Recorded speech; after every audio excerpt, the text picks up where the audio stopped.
everyone! In today's video, we are doing a camera comparison between the Sony a7 III and the Sony a7R Mark IV. I want to say a big thank you to Sony Australia for sending me the a7R Mark IV. This is my first time using this camera, so I'm really excited to see what it can do. And as you guys know, the a7 III is my own. We are also going to be using the Zeiss 35mm 1.4 lens on both these cameras just to keep the review and the comparisons fair. So today we are out on location with Dan, so this is going to be a real-world review of what it feels like to use both these cameras out on the field in a photo shoot setting. We are going to be comparing a bunch of different things. We are going to be testing the autofocus speed of both cameras, the autofocus accuracy, image quality, dynamic range, and right at the end of this video we're also going to do a low light test to see how the focus accuracy is in darker situations and how far you can push the ISO as well. Before we get into using these cameras and taking photos on them, I want to point out some of the physical differences between these two bodies. When I first picked up the Sony a7 III, I found that the build and the quality of the body is really high and it feels like a really strong camera. And then I feel like in the a7R Mark IV, they've just improved on that, so it feels a bit sturdier and more robust as well. But yeah, they both have a really good build quality in the body. The top of the cameras are pretty similar again. On the a7R Mark IV, they have added a lock button to the exposure compensation dial and the program dial as well, which I really like because on the a7 III, I always accidentally bump the exposure compensation button and it's always on like either -3 or +3. So I really like that they added the lock button. And then this dial up here is sticking out, whereas on the a7 III, it's built into the camera. On the back of the camera, the only difference we have is the joystick. I feel like they've improved the design of this. On the a7 III, I find that my thumb kind of slips around on the joystick, whereas they've added a new kind of grip to it in the a7R Mark IV, and my thumb is like stuck to the button, which I really like. The screens flip out the exact same amount on both cameras. The battery access is exactly the same on both cameras, and the final difference between the two bodies is how you open the SD card slot. So on the a7 III, you've got a little button, which is pretty convenient to reach. And then on the a7R Mark IV, you have to kind of pull out on the SD card compartment, which I find is a little bit difficult to do sometimes, especially if it's like really hot and you're kind of sweaty or your hands are clammy. They kind of just slip on the outside of the camera. So I do find it's a little bit hard to open sometimes.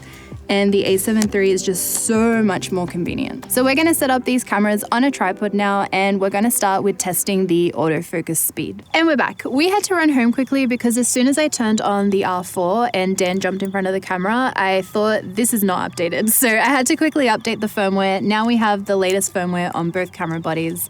Yeah, just so you know. So we have the Ninja Atomo set up here to record what you see through the viewfinder or the screen when you're shooting on the camera. And I'll just show you here in the menu, we have face and eye AF turned on in both cameras, on and on. And then if we press function here, we have the focus mode set to AF continuous. So do you want to jump in the shot?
Focus speed was pretty even across the board.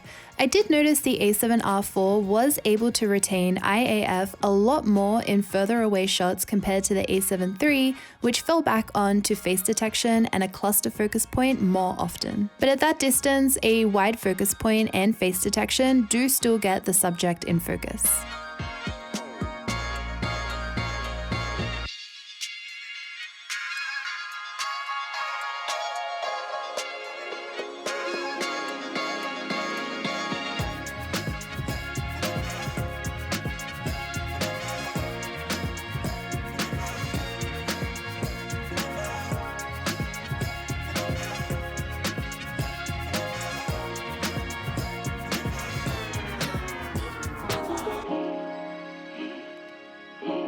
So I'm going to take some shots of the landscape now, and these will be our image quality test that we can zoom in to 100% to see all the details of each of the photos, which I'm pretty sure I know which one's going to win this round. So I want to get a shot of the grass here with some of the trees in the background for some bokeh maybe. And now I'm going to take the same photo on the A7 III.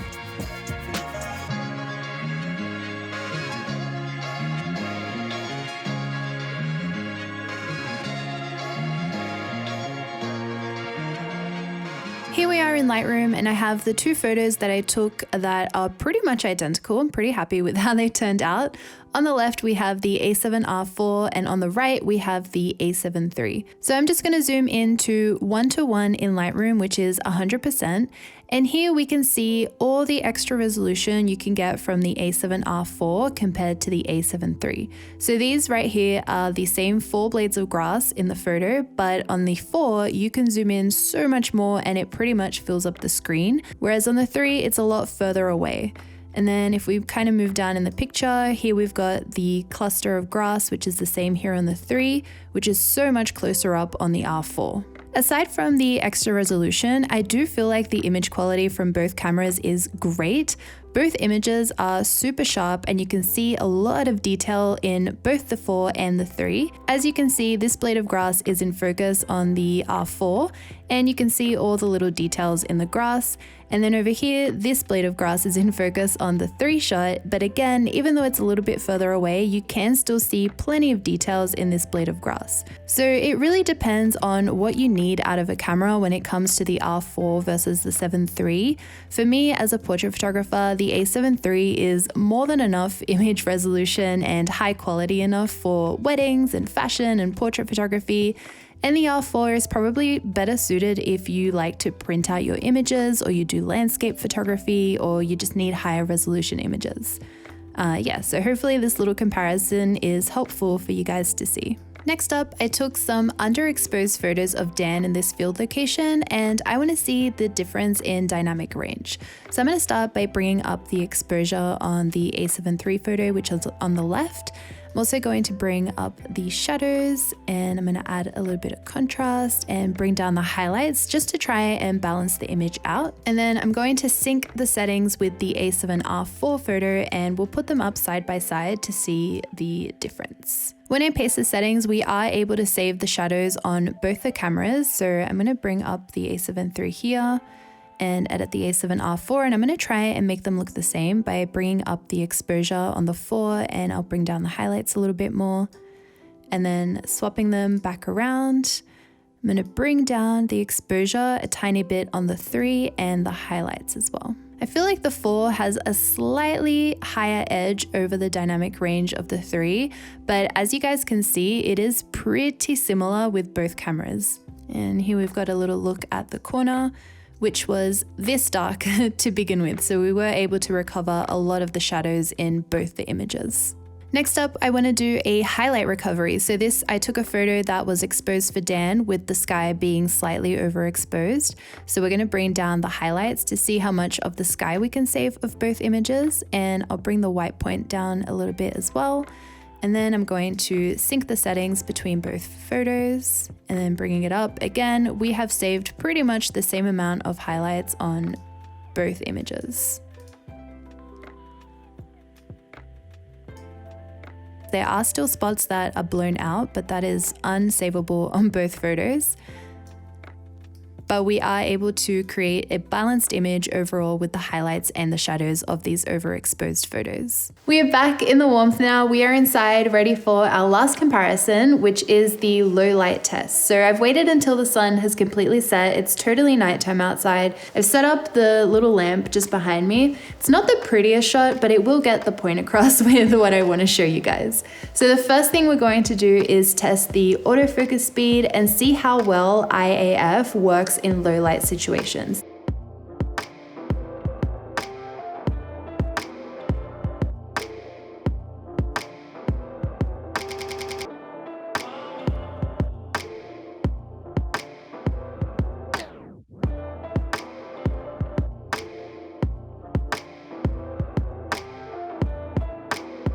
I want to compare the difference in noise and grain in each photo as we increase the ISO. Here we can see the focus accuracy as well as the ISO. Focus missed on both cameras quite a lot, especially the A7 III. It only had 2 photos in focus. Up to 3200, both cameras deal with noise in low light well. Between 4000 and 10,000, the noise on the A7 III looks cleaner. I personally wouldn't use the A7R IV past 6400, 8000 maybe if I'm desperate for light, and I wouldn't use the A7 III past 10,000.